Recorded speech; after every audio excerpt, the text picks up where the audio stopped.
రైతుల ధాన్యం కొనుగోళ్లపై కాంగ్రెస్ ప్రభుత్వం డ్రామాలాడుతోందని మండిపడ్డారు బీజేపీ ఎంపీ ధర్మపురి అరవింద్. కేంద్ర ప్రభుత్వంపై బురద జల్లడమే రేవంత్ రెడ్డి పనిగా పెట్టుకున్నారని ఆగ్రహం వ్యక్తం చేశారు. ఒప్పుకున్న కోటా ప్రకారం తెలంగాణ ప్రభుత్వం ఎఫ్సీఐకి ధాన్యం సరఫరా చేయడంలో విఫలమైందన్నారు. గడిచిన 2 ఏళ్లలో ఎస్టిమేట్ కంటే 35 లక్షల మెట్రిక్ టన్నుల ధాన్యం రాష్ట్ర ప్రభుత్వం బాకీ ఉందన్నారు. సమయానికి కొనుగోలు కేంద్రాలు తెరవకపోవడం వల్ల అకాల వర్షాలకు రైతుల ధాన్యం తడిసి ముద్దవుతోందన్నారు.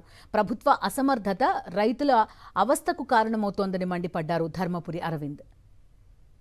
ఇది డిలేడ్ ప్రొక్యూర్మెంట్ అవుతున్నదో ఇది టోటలీ క్రిమినల్ కాన్స్పిరసీ. ఎక్కువ ప్రొక్యూర్ చేయొద్దు, మా మీద బర్డన్ ఎక్కువ పడొద్దు, ఎంత పని తగ్గించుకుంటే అంత. మక్కలకు కూడా అదే చేసిర్రు వీళ్ళు. మక్కలన్నీ 400-500 రూపాయలు తక్కువ అమ్ముకున్నాక అప్పుడు పెడతారు వీళ్ళు. ఈయన ఒక ముఖ్యమంత్రి హోదాలో ఉండి ఈడవార పోస్తా, బీజేపీ ఆఫీస్ ముందర వారబోస్తా, కిషన్ రెడ్డి ఇంటర్ ముందర వారబోస్తా, అరవింద్ ఇంటర్ ముందర వారబోస్తా, ఇతర నాయకుల ఇండ్ల ముందర వారబోస్తా.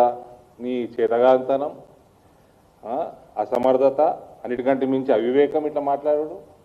ఇది టోటల్గా నీ అసమర్థతనే కాదు, రాష్ట్రానికి అరిష్టం ఇట్లా వారబోస్తా అని చెప్పడం ముఖ్యమంత్రి స్థాయిలో ఉంది.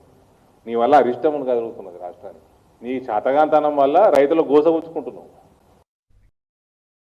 మరిన్ని అప్డేట్స్ కోసం ఛానల్ ను సబ్స్క్రైబ్ చేయండి. నోటిఫికేషన్స్ కోసం బెల్ ఐకాన్ పై క్లిక్ చేయండి.